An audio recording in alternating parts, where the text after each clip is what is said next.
Hi guys, Mr. Ridgway here. We're going to be taking another look at the 1960s and 1970s today with what is commonly called counterculture or kind of hippies, or pretty much what most people point to as being like indicative of the 1970s, really late 1960s, early 1970s. Now with that, what you're going to actually find out is that the countercultural movement is actually quite diverse, and the effects of it are really important in terms of how it affects society.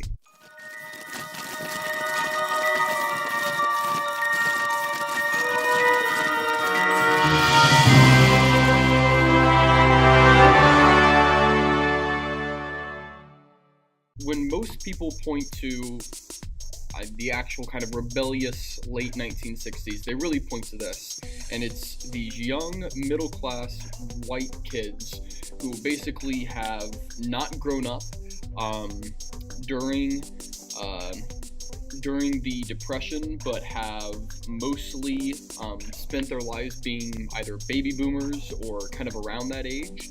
And they're people who are so disillusioned with society that they really just alienate themselves and kind of live in but not of the kind of culture in the 1960s United States. And so if you go back and look at the beats in the 1950s, our countercultural people who are kind of disillusioned with society, they're a little bit different. They are making a political statement, but not directly. Their political statement is through their actions themselves, by literally not participating in what is going on in society.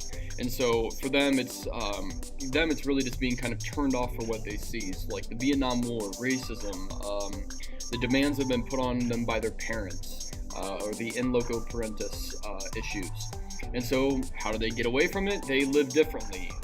High amounts of drugs, collective kind of communal living experiments, and also dressing differently. There's lots of different ways that these people go around and they try to be different.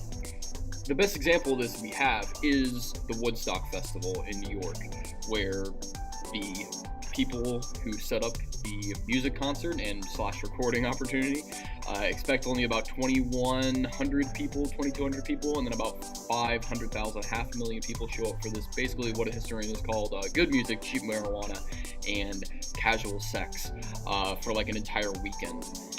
Now, what eventually happens is that our countercultural movement, the bell-bottoms, the bell-bottom jeans, tie-dye shirts, etc., long hair, eventually this falls prey to the exact kind of materialism and kind of capitalism that these people wanted to avoid. So it's why you go into like any kind of hippie kind of based store today and it's all being sold for cash. Hippies would never buy into that system, no pun intended. The countercultural movement, though, also like what it does kind of hide, though, is lots of diverse kind of changes and pushes for liberation during this time. And one of the biggest ones is certainly in the area of feminism. So when the counterculture is going on, women are really kind of pushing for increased rights that they haven't had since kind of that really conformist kind of 1950s. It's a push for workplace life, household equality, really just trying to be equal members of society that they haven't had in 2 decades. Now this is really pushed and kind of like egged on by a gal by the name of Betty Friedan. She writes a book called The Feminine Mystique, and then really women's groups kind of all over the country really start pushing for this kind of change that's really kind of not just started by her book, but really is kind of the spirit, the essence of what she's saying.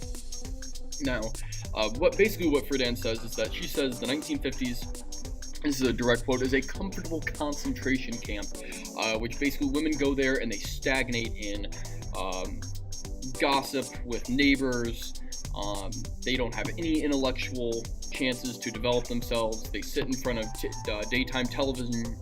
They are increasingly caught up in a world of materialism and like the next household product. And Friedan basically says that this is a kind of like intellectual prison and kind of work prison for women. Now, Friedan also goes out and finds there are indeed lots of people working, but this is something that she says needs to change. And so Congress, what it does is it passes two kind of actually really momentous things during this time. The first is Title IX, which does go through, basically provides or basically says that females have equal opportunity to participate in most public activities to the same degree as men. Especially this is the case in schools as well as colleges. And then the second thing that does pass Congress but doesn't happen is the ERA, the Equal Rights Amendment. Basically says that women would have the exact same rights. You couldn't, deny certain things based on sex. But this actually fails in the 1980s, 1970s, 1980s, when it fails to get enough states to ratify it. So that was an actual proposed amendment to the Constitution, but never actually passed. Other things, though, did change for females, and definitely the sexual revolution in the 1960s, 1970s is a really monumentous kind of transformation. And number one, the changes of people's conception of sex is, number one, the pill. So for women, being able to take medicinal birth control really does give them the sexual freedom that they have not had really since the beginning of time. And from this, women become more sexually active, society becomes more tolerant of premarital sex, and in fact, from 1960 to 1975, the number of college women having sex doubles somewhere between like 27% to 50%. And so people's conception of, love and marriage really changes from this. The transmission of sexual diseases also does increase during this time, so that is something to keep in mind. Roe v. Wade, though, also really does kind of fit along the same continuum, where women are getting more sexual freedom and reproductive freedom to choose what to do with their bodies. And so the Supreme Court in Roe v. Wade rules that women can access abortion services anytime before basically their third trimester of pregnancy, that right can be infringed upon. And now both of these do slow actually population growth among white Anglo-Saxon Protestant women, and today that rate has fallen below 2.0, meaning that white Anglo-Saxon Protestant people in the United States aren't actually reproducing at a rate to keep themselves going. The big thing, though, to kind of think about here with the sexual revolution is that in the last, 20, 30 years or so, the push and the pushback against Roe v. Wade has been quite strong. And so sometimes I think when we in history look at these gigantic changes like the sexual revolution, we also have to understand that sometimes that the pushback, the counter revolution of these things can be even sometimes stronger than the thing itself.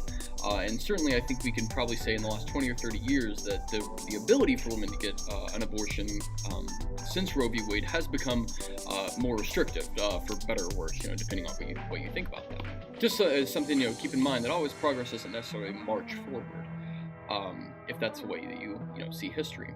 And also changes go on too as well with Hispanic, Native American, and even the start of what's become much more significant in our time, the LGBTQ gay rights movement. So if you really want to know kind of like the broad summary of all these different groups, they're basically struggling with all the areas that the civil rights movement had, except to like a much worse degree.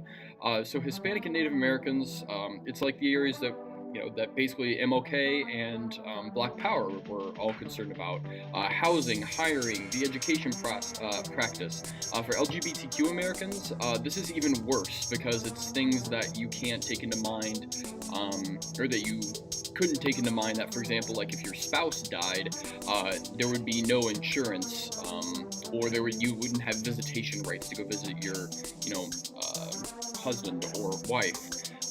And with that too, people could be fired for any reason based on sexual orientation.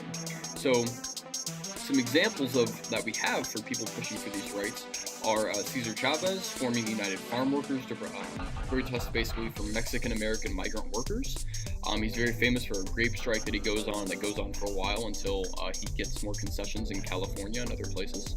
And then the American Indian Movement, or known as AIM, really does also do some pretty strong protests during the 1970s to try to push back against basically what have been the results of the United States putting people onto reservations.